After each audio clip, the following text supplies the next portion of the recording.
Salut à tous, bienvenue sur Savoir et Santé, votre chaîne dédiée à votre bien-être et à votre santé. Aujourd'hui, nous allons avoir une conversation posée basée sur des faits, sur une plante souvent entourée de bruit, le chanvre indien ou Cannabis sativa indica. Depuis des siècles, cette plante est utilisée à des fins médicinales, récréatives et spirituelles. Mais au fur et à mesure que son statut légal change dans le monde, il est plus important que jamais de séparer les mythes de la réalité médicale. Comprenons ce que cette plante fait réellement dans notre corps, notre cerveau. Il ne s'agit pas de juger, mais d'informer clairement pour des décisions éclairées. Le savoir est l'outil le plus puissant en médecine. La plante de cannabis est complexe et contient des centaines de composés. Pour comprendre l'effet du cannabis, regardons d'abord en nous. Nous avons un système biologique remarquable, le système endocannabinoïde ou SEC. On peut le voir comme un maître régulateur de l'homéostasie, car il participe à la gestion de l'humeur, de l'appétit, du sommeil, de la mémoire et de la douleur. Découvert en étudiant le THC, il révèle une part clé de notre biologie. Le SEC comporte 3 éléments: endocannabinoïdes, récepteurs, enzymes.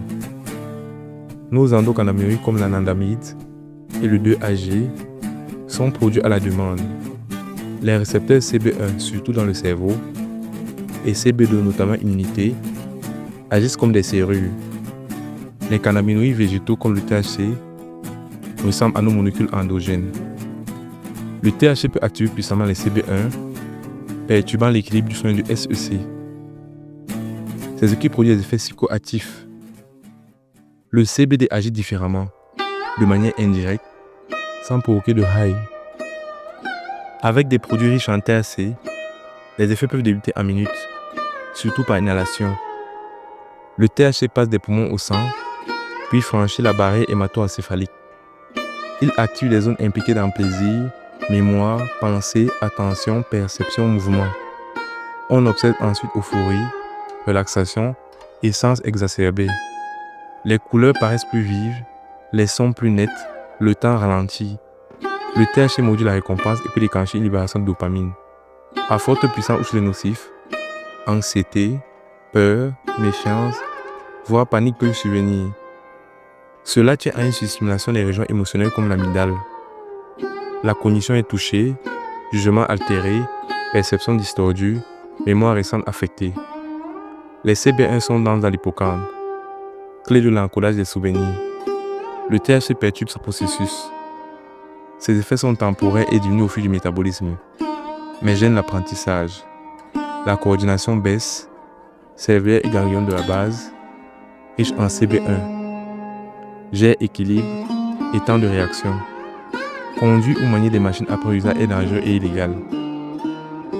La baisse des effets peut durer plusieurs heures, au-delà de la sensation de high. Signes physiques: rythme cardiaque augmenté, yeux rouges, bouche sèche.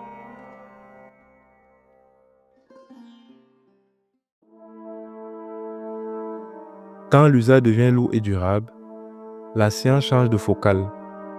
On s'inquiète de modifications durables du cerveau et du corps. Des études longitudinales lient l'usage précoce et intensif à des troubles de mémoire, d'attention, de planification et de décision. Commencer à l'adolescence et continuer longtemps accroît les risques d'atteindre, parfois non totalement réversibles. La dépendance au cannabis est reconnue. Tolérance, besoin de doses croissantes, sévrage à l'arrêt.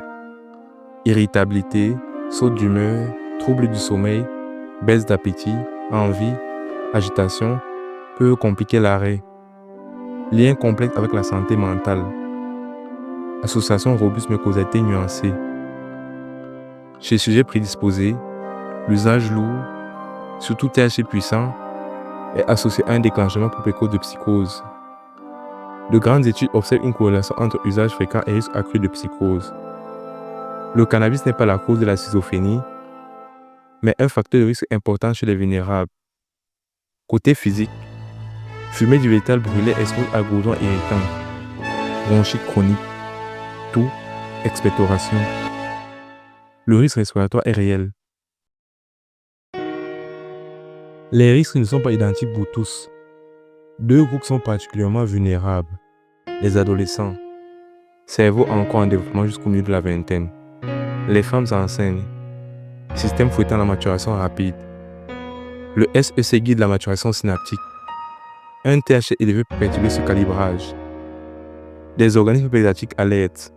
Mémoire et apprentissage peuvent être durablement affectés. Le risque de troubles d'usage est plus élevé chez ceux qui commencent adolescents.